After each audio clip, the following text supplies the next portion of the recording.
Hey, thanks so much for listening to the Ridge Community Church podcast. My name is John. I'm one of the pastors on staff at the Ridge, and our vision is to bring the hope of Jesus into every home. So as a piece of that, our goal each week is to bring you something that's hopeful and helpful. So subscribe to this podcast to make sure you don't miss any hopeful and helpful conversations.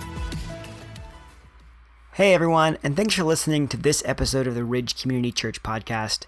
If you find today's episode hopeful and helpful, then please follow or subscribe and then rate and review so that more people can find the conversation.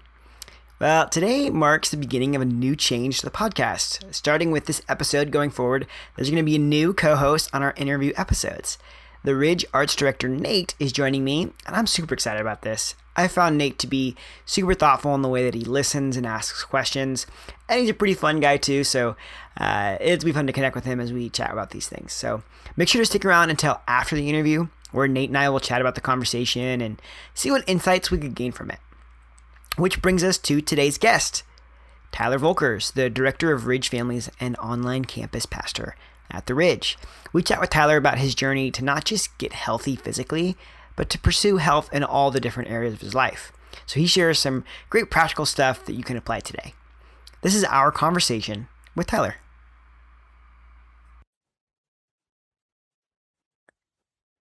Well, hey, Tyler, I want to get to you in 1 second, but first I got to introduce, we got a co-host today, Mr. Nate. How's it going, man? Hello. It's good, man. Good to be back. Good to be with you. Yeah, so Nate's joining the podcast as a co-host, and our very first guest, Tyler. How's it going, man? It's going great. Hey, welcome, Nate, co-host. Love it. So wouldn't have it any other way. You had to be first, Tyler.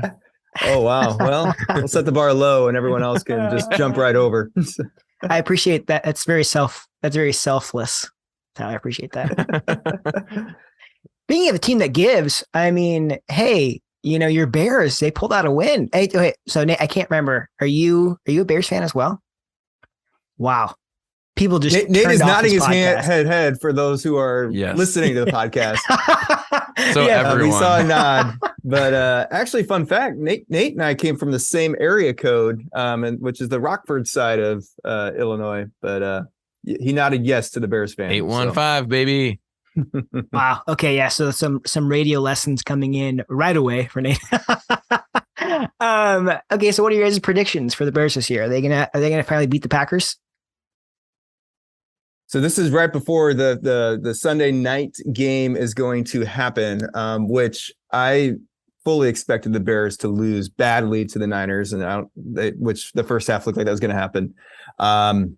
My prediction is no faith in the Bears against the Packers on Sunday night. I know the Packers looked a little rough their week one, and I think they're going to take out all of their frustration and aggression on our boys. And I'll just wear it. But yeah, I've been the faithless Bears fan in Wisconsin for the last 12 years. So I am fully expecting texts from friends saying, "Hey, we beat you." So I have to say, and I'm going to say it's because I know Nate loves the show New Girl. Watched an episode yesterday, and there was like a flash forward to what the future could be. And there was a kid in a Mitchell Trubisky jersey. The future. Oh. Yeah, I know that episode. Yeah. Did not work out that way. Sorry, bud. No.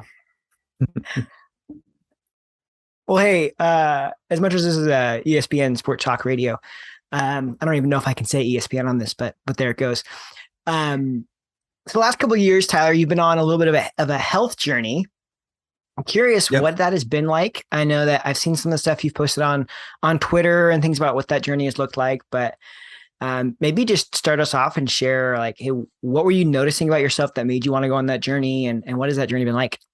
Yeah, the journey goes back to pre-2020 and 2019, where I personally was noticing some things inside of me that I was not proud of as far as a health aspect goes. It was beginning to show itself just kind of in some of my anxiety that was starting to creep back up. And I was working with a counselor about that. And then I was meeting with a spiritual coach at the time, and he said, "Hey, Tyler," he really helped me understand something I think we most intuitively know. And that is our mind, body, soul, and emotions is all interconnected. And so if something's going off, emotionally, maybe something's going off physically. It all impacts one another. And during that time, I just began to notice I was sleeping in a lot more. I was missing out on key times with my kids, my wife. I was stress eating. I was just really wasn't taking care of myself. And actually, when I started popping the hood, it was impacting the way that I led others as well. And so I was probably an okay leader, but I wanted to be a really good leader to serve others as best as I could. And so then COVID happened and just really rocked everybody's world, and I think we were all, kind of dealing with that. And I realized I can't let my mental health go.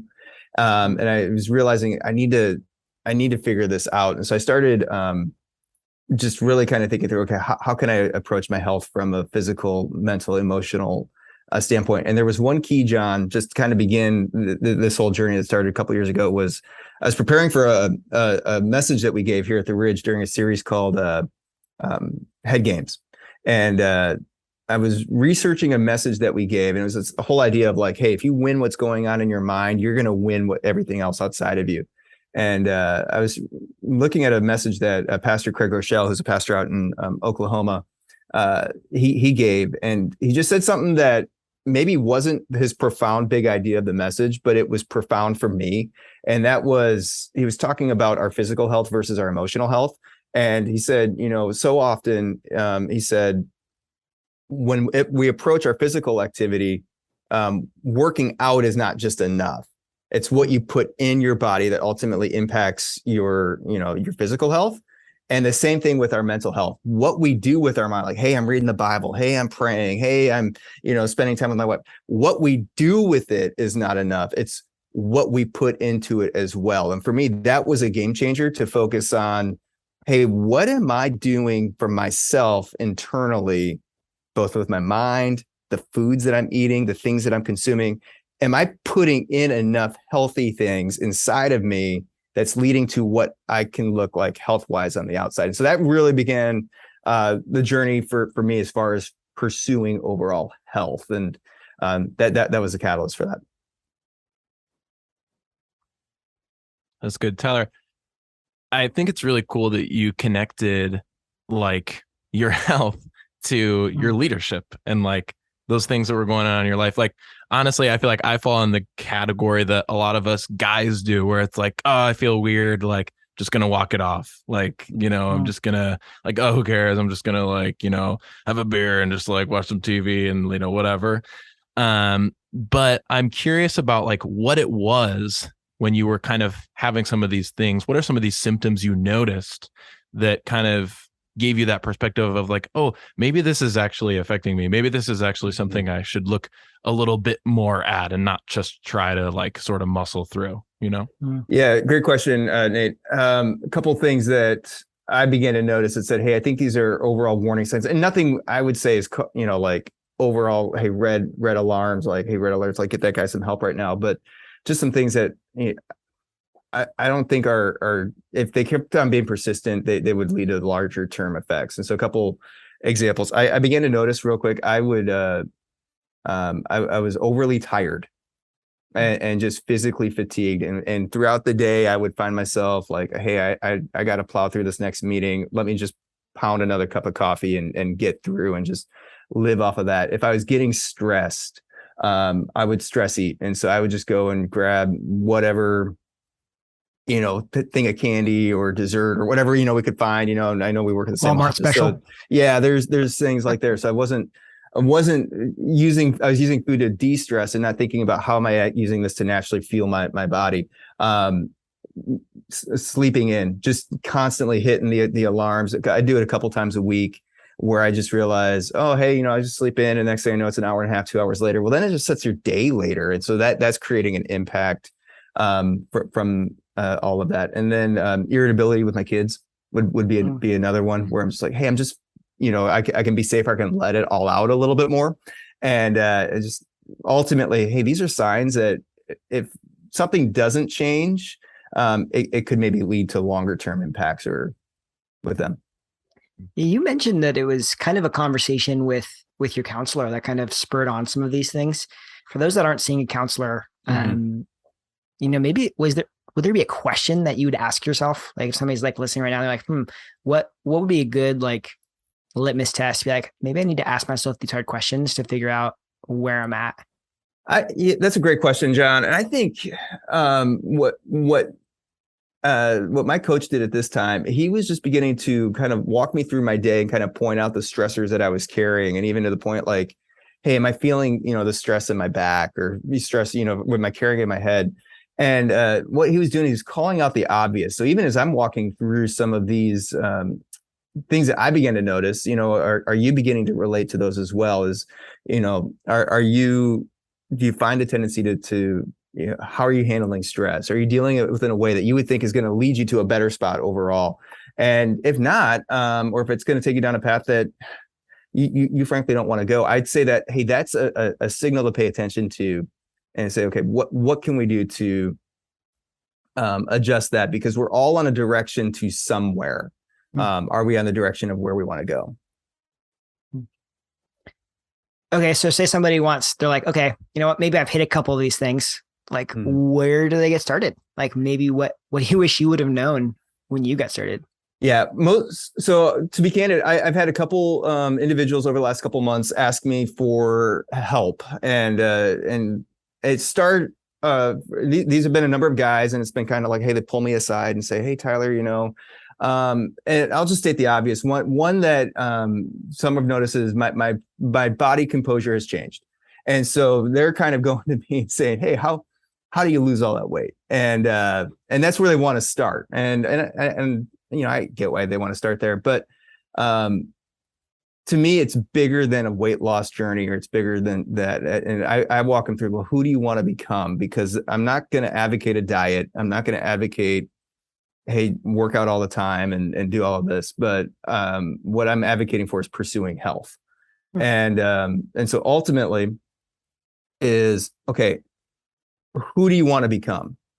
And why do you want to get healthy? Because health for health's sake, I don't think is enough. And Nate, you mentioned earlier was, hey, Tyler, you talked about how it's being a leadership, and how is this impacting others? Like ultimately, God created us to be like him and to have the impact that he has had. And so ultimately what that means is we have the responsibility to take care of ourselves so that we can have the impact that he wants us for. So example of that, John and Nate, that I was talking with a friend the other day, and he was using the classic, I call it the classic self-care argument. And it was hey, when you're in the airplane and, and it's going down and the oxygen masks are going down, and they all tell you got to put the oxygen mask on yourself first and then put it on your kid. I'm sure you guys have heard this argument. Oh yeah. And they said, that means, and he's using it as I got to take care of myself, and self-care. And he was referring to self-care as like self-fulfillment and his pleasure. And I think that's a dangerous trap. And so I said, hey, why do you think that they say put it on yourself first? I don't know why. So then you have the ability to do it for the other person. Like we are created for so much bigger than just ourselves. And so when we realize that self-care, we got to take care of ourselves. Yeah, we got to be healthy. But ultimately, we want to be healthy for someone else and to have the impact that God's called us to have. And so ultimately, I'd start there. It's like, well, why do we want to do this? Why do we want to be healthy? To lead more effectively at work, to be a better dad or a better boyfriend or spouse, to be more present.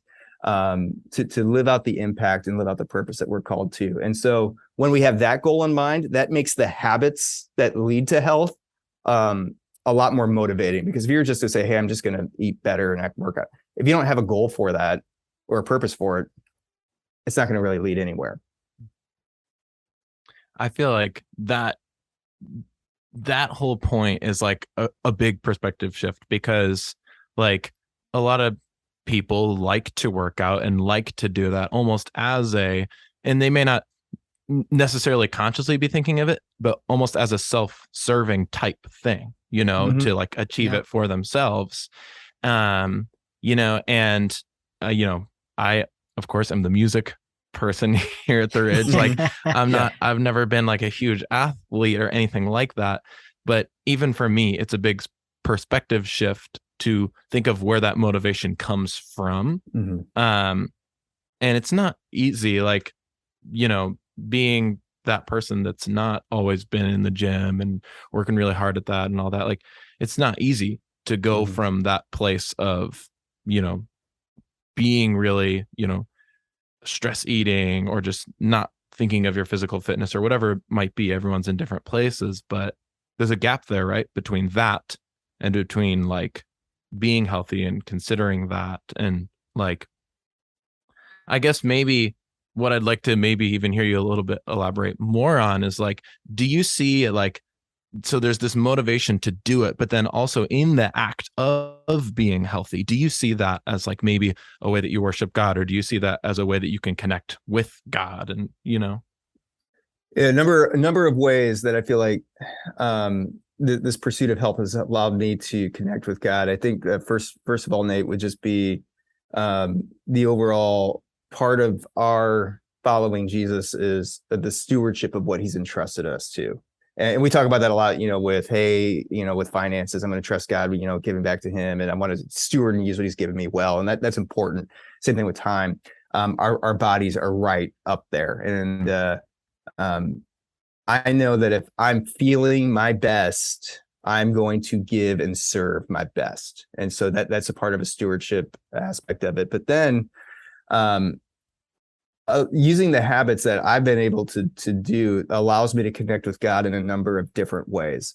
Couple examples. So my exercise choice or physical fitness routine of choice, apart from eating well, and we can talk, is through running. And if you follow me on Instagram and Twitter and Facebook, that probably wouldn't be a surprise for you. I enjoy it, but if you enjoy something else, go for it. I would just encourage you to find an exercise or a thing that you would do that you enjoy. Here's why I love it. It helps me connect with God. One, I have neighbors that enjoy it a lot, and it allows me to connect with my neighbors. And some of the things we've talked about with investing in year one, I do that through that activity. And it's allowed me to really connect with my neighbors and spend time with them. Two, I think as much as I talk about running, what I don't talk about as a lot is I love being outside. And there's just something about being out in the dark in the morning and you see the sunrise come up, and it's like, God, you are so creative, and God, you're so amazing, and that is so cool. Or if I'm not with my friends, I'm listening to podcasts, or going back to, hey, what are you filling your mind with? Filling it with other stuff that is thought provoking and growing me spiritually as well. So trying to use all of that time to develop those muscles in me before I get back in time. I get back early, take the kids to school, and then come in and work a full day. that is so cool. I got like chills, honestly, when you were talking about like the morning and when it's dark and stuff. Like, it's just crazy how that like totally shifts your perspective and just like seeing God's beauty. That's so cool. I Yeah, was really glad you continued that to go to the sunrise, because I thought you were just excited to be out inside in the dark. And I was like, I don't know where it's going, but well, there's a freeing aspect of it, and this is with running. I mean, and I know, again, pick your exercise that does that with you. But for me, it's that's the outside piece of it. You see God's creativity, and then with that, I mean, why I choose like running over others is, for me, I feel those personal mental health benefits just as much as those physical health benefits. And you're just feeling that activity of moving. And Tim Elmore just in his book on Generation Z was talking about how Generation Z is the most anxious, and they're finding in schools that the schools that lead to more physical activity leads to less anxiety in kids. And so he said, just standing is better than sitting all day, walking. And so it doesn't even have to be running or basketball or whatever.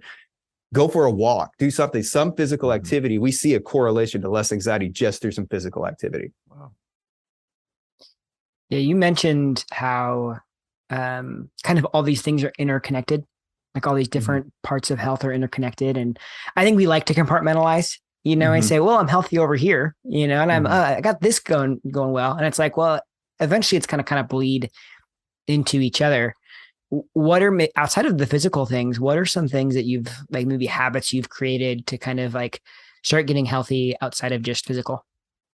Yeah, outside of just physical, I think when you learn some things in one area, it does carry over. So for me, I have a very similar routine in the morning that leads to overall health because of the commitment to do this. And so what does that look like?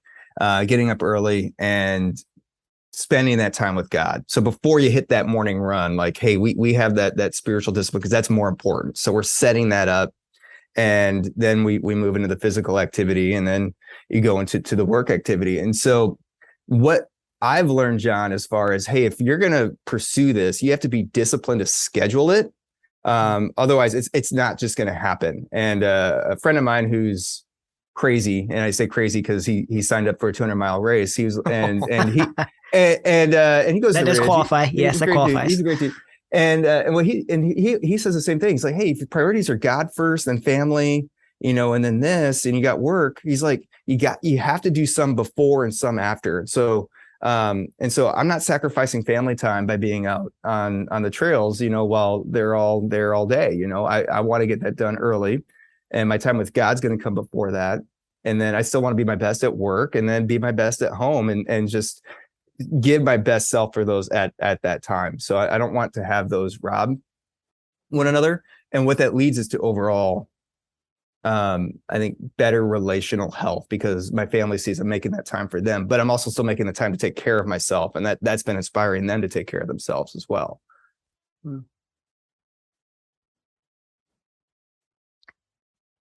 I'm hearing you say, like, you have a very clear set of priorities. Like, you've created your set of priorities that you're going to, like, no, these things need to be like the guiding things. And like, part of that's the motivation, but part of that's too is having a clear, like, I'm not going to let this thing take away from this thing. I'm not going to let this thing take away from this thing. Is that a fair assessment? It may be fair that I may be accused of saying this a couple of times around the office. Everything you say yes to is a no to something else. And so we want to be clear on what our yeses are and what our nos are, because of those clear priorities. And so, yeah, if you were asking me what are my priorities, I hope others could accuse me of the same thing. It's, I want to pursue, my relationship with God first, my family, our ministry, and then our friendships. And that's the order that I'm looking at as trying to pursue. And obviously with that, the health sustains all of that. Like, we have to have that in there so that you can be your best for all of them. So Tyler, which area do you feel like has been the hardest for you to maintain? In terms for health, for me, the longest, most difficult one, I think, is that the anxiety sometimes still likes to rear its ugly head. And so then I just have to go through some mental exercises to say, okay, what am I really afraid of? Why? And what does handing that over to God really look like? I'd say early on, eating healthier for me was a challenge, and just realizing some of the habits that I would have, and just even honestly, man, it was a prayer of, hey, God, I realize sometimes I struggle with this. I need you to give me self-control. And so would you just produce that part of your fruit, in me, to work through that. And so that's been helpful.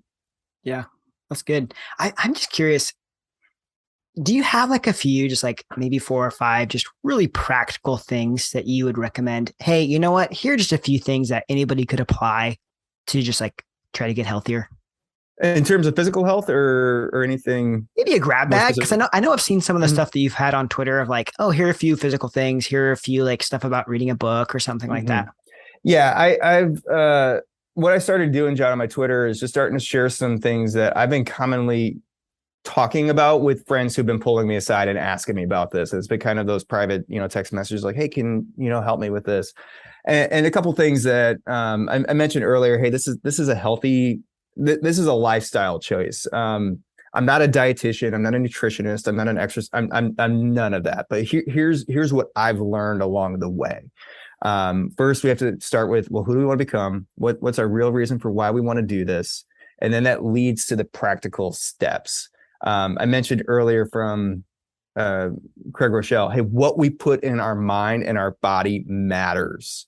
It matters. And ultimately, for me, with what I was realizing, the majority of what I'm eating and the majority of what we are sold and fed as an American culture does not fuel our bodies in a way that is healthy, which means it's going to have to require some thought and some work as to what is what we're feeding ourselves, is it pleasure or is it nourishment? And that's a hard thing to wrestle with. And so especially, and I know many, and I have some Twitter followers that I know have a hard relationship with food, and it's hard. I don't want to be a diet restrictive. I'm not that at all. And so I preface that with a couple of habits that have helped me well. One is I track everything. And it's not a, hey, calorie restrictor. It's, to me, I count calories and I count what I'm eating and I track it just like I would track what am I spending my money on. Because if you don't know where it's going, you don't know where it's going. And so I track meals based off of a calorie intake goal to make sure that I'm eating enough to maintain the running that I'm doing and that I'm eating the right types of food. So I encourage people just track to see what type of picture, like, hey, if I'm not feeling well, how much soda did you drink yesterday? And maybe that's impacting that. So track everything. Two, I with that, I follow what's called the 80-20 rule. And by 80-20, here's what I would encourage you to do, John.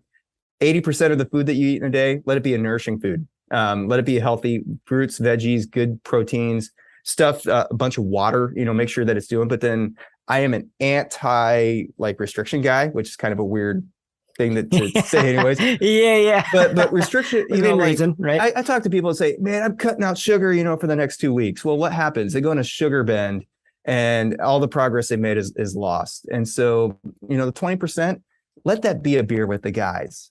Let that, be a cookout or a trip to the Wisconsin State Fair or whatnot, and don't call it a cheat meal, because then that's like, oh, hey, no, just admit that's something that's a part of our lifestyle. We'll enjoy it, but let it be maybe a slice of what that is. And so that's what I call is the 80-20 rule. The third thing I encourage everyone to do, find an exercise that is helpful for you, that gets your body moving. I've found running, but others, it could be weightlifting at the gym with the guys or swimming or whatever that is. And then Johnny mentioned the learning habit. Goes back to my scheduling the time. Schedule what's important. And so what I encourage some people for leadership development, don't say, I'm going to read a book this month, because that's not on your schedule.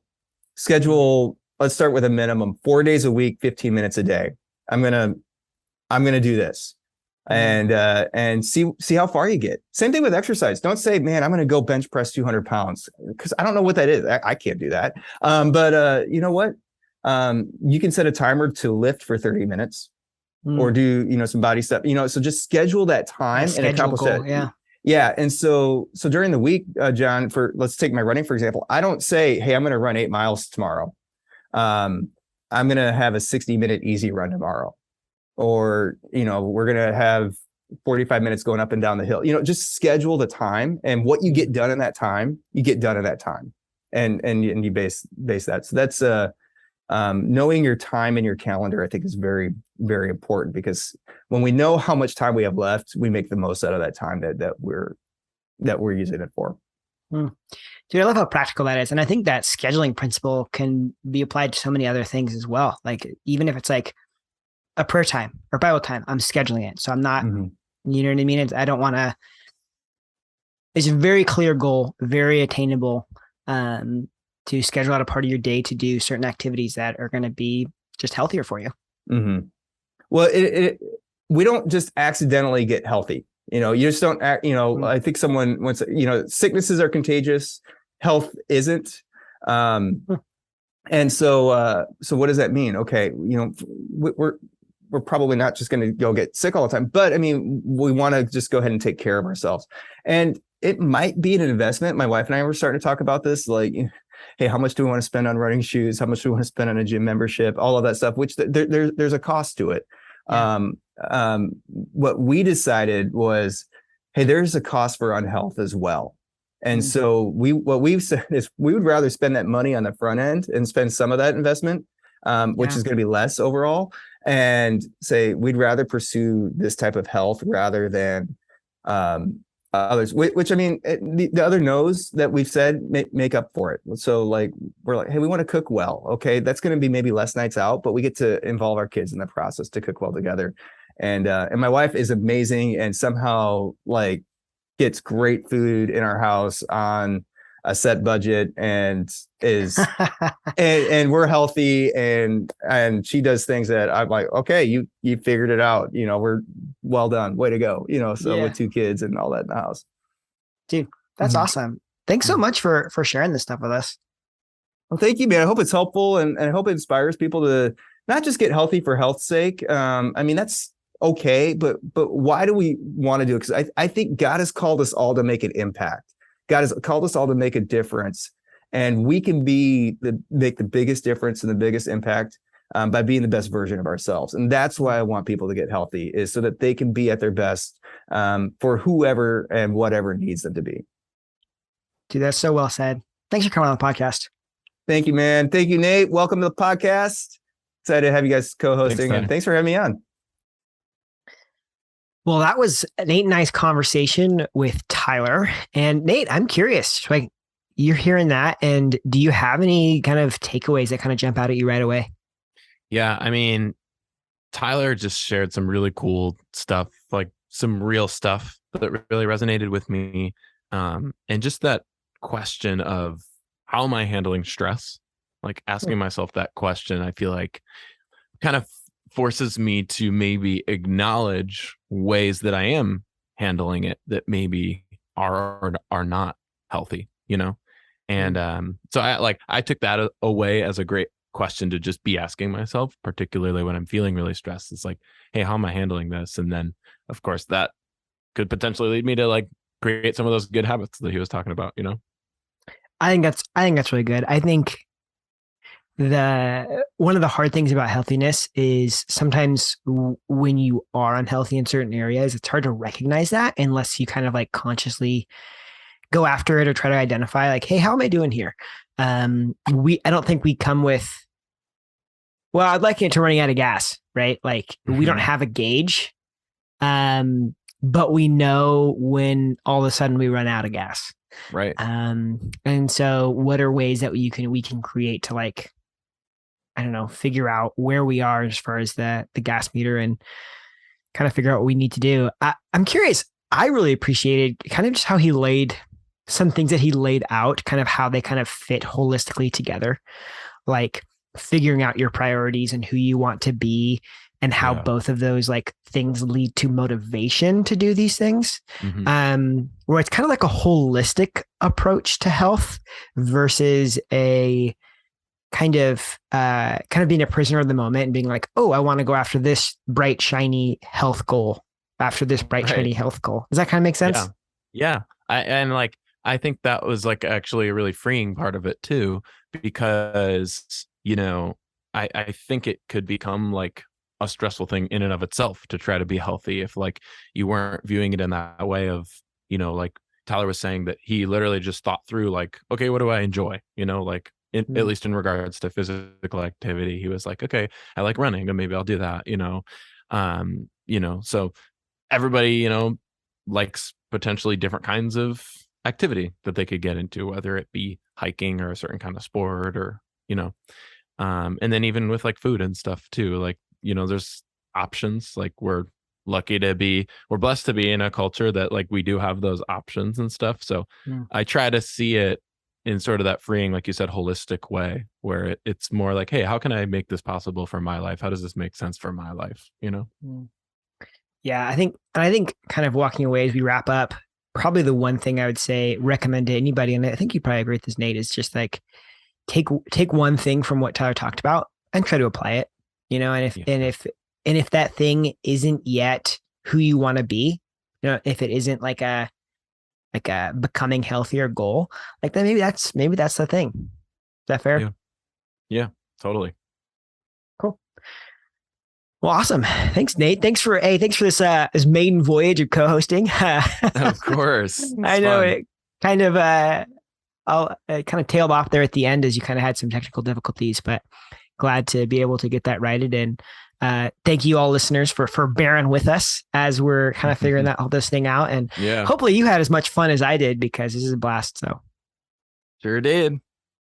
Well, anyway, thank you. Thanks everyone so much for listening to the Ridge podcast, and make sure to follow and subscribe so that you don't miss any hopeful and helpful conversations.